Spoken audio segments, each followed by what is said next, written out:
Hi everyone, I'm Gloria. Imagine you're in one room with your sworn enemy.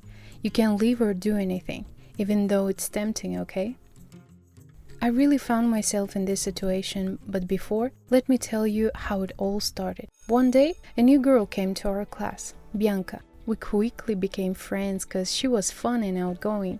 She also used to prank everyone, especially me. I came across this for the first time in my life, and at first, I may have fallen for pranks, but then I started catching on and started tricking and messing with her myself. Once, she put a small fart pillow under my desk. When I sat down, it made a loud sound to the entire class. Everyone laughed and then made fun of me for a long time. So, I decided to prank her. While she was sitting at her desk, I quietly tied her shoelaces. When the teacher called her to the board, she briskly jumped and also briskly with a roar banged between desks. Bianca's skirt lifted up and everyone saw her SpongeBob underpants. The laughter was all over the class. Even the teacher could not resist and laughed. For the first time, I saw her looking evil at me, but we continued to communicate as if nothing had happened. I knew that playback would eventually come to me, so I was alert, but unfortunately soon began to relax.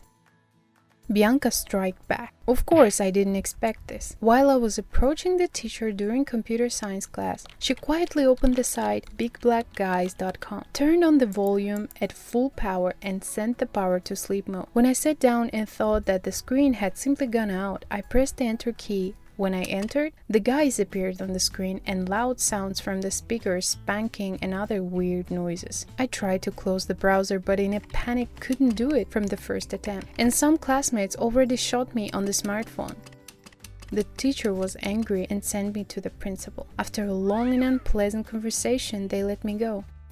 The video scattered throughout the school and became the subject of mockery.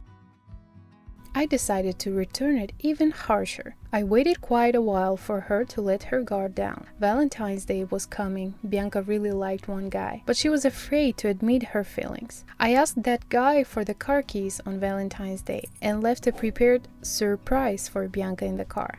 A large box in the shape of a heart tied with a beautiful bow. I put a note for Bianca from him, said that he knows about her feelings and prepared a surprise, and left car keys next to it. Bianca ran to the parking lot, anticipating a wonder. She climbed into the car, found the box and began to open it. The box was full of cockroaches. Don't ask me how I managed to put them in there. She threw the box away and cockroaches scattered throughout the cabin. At this very moment, I blocked the car with a remote control and watched her screaming hysterically. She finally managed to unlock the doors from the passenger seat and flew out like a bullet. Oh, how she screamed! I asked myself if I went too far and took revenge on a couple of rallies ahead. She flew up to the guy she liked and slapped his face as hard as she could. When she saw his eyes round with a shock, she realized that he was not aware of what was happening. Bianca just stopped talking to me. I tried to apologize but failed. Yes, I probably went too far, because after that, the real worst. Do you know what she did? She poisoned my dog. My friend.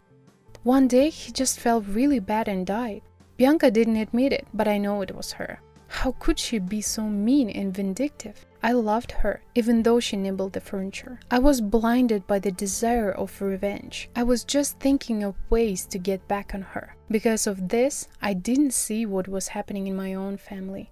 My parents weren't really talking to each other. There was some kind of tension in the house.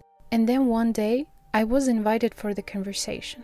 My parents said that they love me very much and they will never leave me, but they can no longer be together. My father said he was leaving. I was so upset. It was a blow. I sobbed. I begged him to stay, but my father was adamant and said that everything had already been decided. He repeated once again that he loved me and would always be there for me. But he had to do this, and in time I would understand. This briefly delayed revenge thoughts, until I found out because of whom he left. So my desire to take revenge ignited again. My father left us for Bianca's mother. Yes, she was a beautiful, lonely woman, and many men were sniffing around her. Now she destroys families? Great. I didn't want to just pay back to Bianca, but strangle her.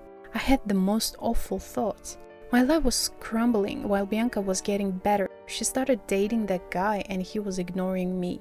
She blossomed and looked the happiest at school, which infuriated me even more. I began to go from different fake accounts to her boyfriend page and write incriminating comments like, "Thank you for your romantic evening, you are the best," and tons of hearts.